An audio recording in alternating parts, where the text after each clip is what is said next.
Approximately 2,000 miles southwest of our homeland lies the fascinating and enchanting islands of Hawaii. A volcanic origin, fringed with coral reef, the islands are mountainous and fertile with a warm and pleasant climate. So it is with great expectancy we arrive at the colorful port of Honolulu. We receive a thrilling and unique greeting at the pier. Our first sensations, the haunting music, the perfume of strange flowers, lei vendors crying their wares. Soon everyone is wearing a deep ruff of lei rees. This is the only spot in the world that the lei is used, and the quaint custom is thrilling and exciting to us. We hurry to our hotel and make ready for our tour of the islands. Our first introduction into real Hawaii is the famed Waikiki Beach. The beach is small and of pale tan color, but Waikiki is more than a beach. Waikiki is a state of mind. Two beach boys offered to take us a ride in their outrigger canoe. This method of transportation is as old as the islands themselves. The boats are hollowed out of koa logs.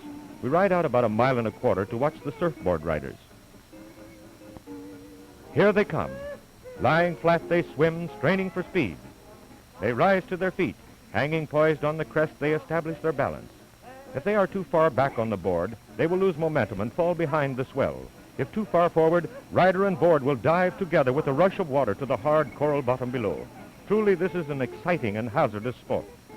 The board is guided by shifting the weight of the body. Shoreward they shoot, traveling at a terrific speed. Salt spray stings their faces. We are amazed at the speed of our own outrigger, for we are also riding the swell with them. Their laughter and shouts give us our first picture of the Hawaiian. Happy, carefree, all alive.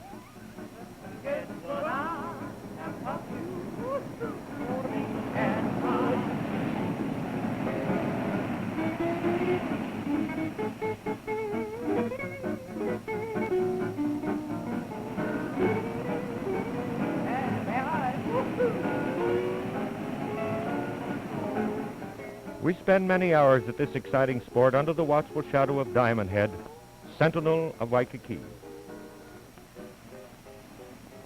From the punch bowl, a high promontory overlooking the city, we enjoy a panoramic view of the residential districts of Honolulu. Flowering vines and trees add tropical charm to this romantic city. We stroll down the streets of the lei sellers. As many as 1,000 blossoms are strung to make one fragrant lei. They cost from 15 cents to $1. We leave Honolulu with its modern civilization and travel up the rocky lava coast and cross to the island of Maui. Here we come upon vast fields of sugarcane, a major industry of the islands. The cane is cut and carried to the mills by long water flumes. Hawaii produces over 1 million tons of sugar annually. Only the first stages of the refining is done in the islands, however. Then it is sent to the States and refined into the pure white sugar that you buy for your table. We go on up through the beautiful and peaceful I'ao Pass. The scenery is almost beyond description. There are many and varied things to interest us. The I'ao needle upthrusting from the center of the canyon. The tall spire-like formation is interesting because of the fact that it is covered even to its summit with dense tropical foliage. Another sight that is interesting and amusing is the mimosa podica that holds its bipinnate leaves when touched. Dear, dear, look what it does. Sensitive plant to you. Then there's the symmetrical monkey pot trees. The wood is very tough and is used for the making of carved wooden bowls and furniture. Soon we see great fields of pineapples, and we learn that the greater part of the world's pineapples are grown in Hawaii's red volcanic soil and packed in the canneries of Honolulu. A normal year's crop of pineapples would fill 300 million cans. Yes, I said 300 million cans. An attendant shows us how the pineapples are planted. Small shoots taken from the top of the mature fruit are set out meticulously in a succession of orderly, straight rows and planted in wide strips of mulch paper. The paper holds the moisture and prevents the drying out of the soil, eliminating the necessity of irrigation. The arrangement also banishes the growth of weeds and kills many bugs and spiders. From 16 to 22 months are required to bring a crop of the fruit to the bearing stage. The young fruit resembles a pine cone. It is collective fruit, developed from a spike or head of flowers and surmounted by a crown of leaves. As the fruit develops, we see the immature green fruit. This is about the stage at which it is picked and allowed to ripen in transit to the mainland. Finally, it develops into the beautiful, lush, golden ripe, perfect specimen.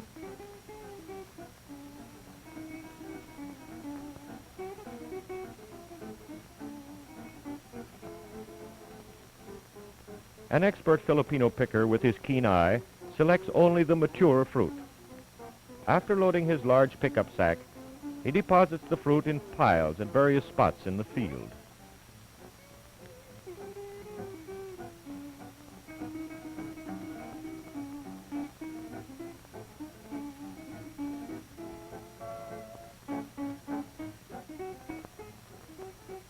Another worker adroitly whacks off the spiny leaves on stalk ends. He places the golden ripe fruit in a field crate to be sent to the canneries. The cut stalks are used for replanting.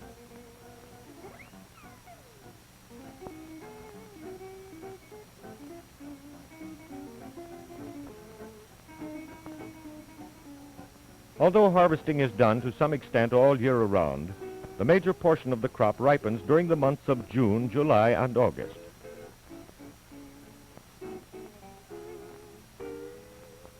The heart of old Hawaii is to be found along the famous Kona Coast. Here the natives dwell much as did their Polynesian ancestors generations ago. They live in simple huts, which are made of palm leaves and grass, cleverly packed to withstand years of tropical rains and sun. They eat in larger community huts when the weather is too bad to be outside. We pause before one of these huts and visit with a typical descendant of the old Polynesians, living in his simple, unspoiled manner. His 3-year-old is learning to speak both Hawaiian and English, and how to eat modern lifesavers. Fishing occupies a great portion of the simple lives of the natives. We find them mending their nets along the beach. The rend in the net caused by contact with the tooth-like coral rock is mended by use of a shuttle. Notice how he holds the net taut by gripping the edge of the net with his large toes.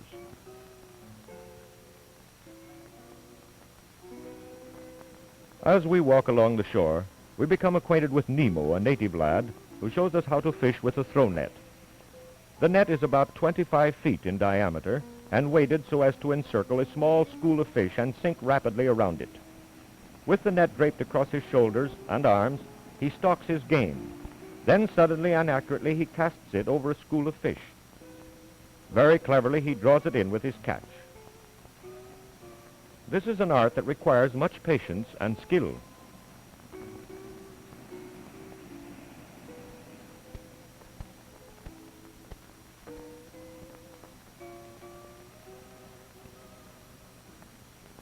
He takes his catch out of his net and lays them on a tea leaf for us to see.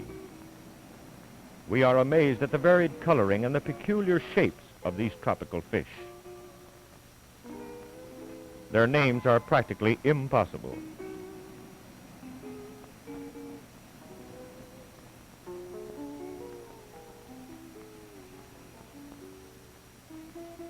Nemo shows us another method of fishing.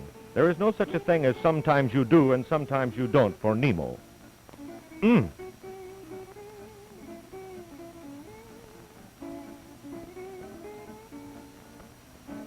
He got him. Not bad, not bad.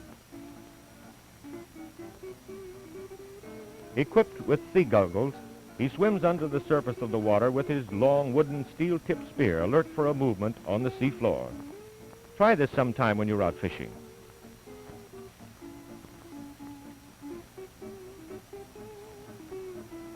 The Hawaiian spends much time in his simple occupations, one of which is weaving the well-known lauhala hats and mats.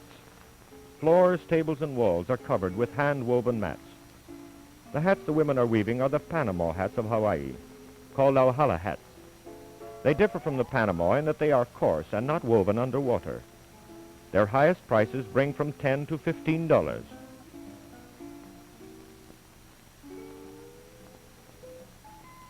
The Hawaiian is a lover of fish and poi. There are 3 kinds of poi, 1-, 2-, and 3-fingered poi, getting its name from the ease with which you can get it into your mouth.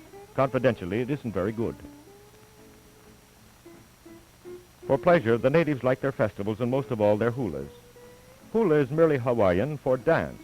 Every gesture, glance of the eye, each movement of the hips and hand tell a story. Always gay and happy, sometimes funny, but never a dance of sorrow.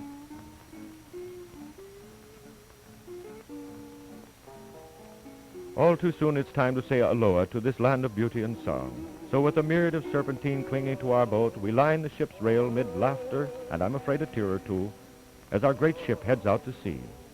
Goodbye, Aloha land.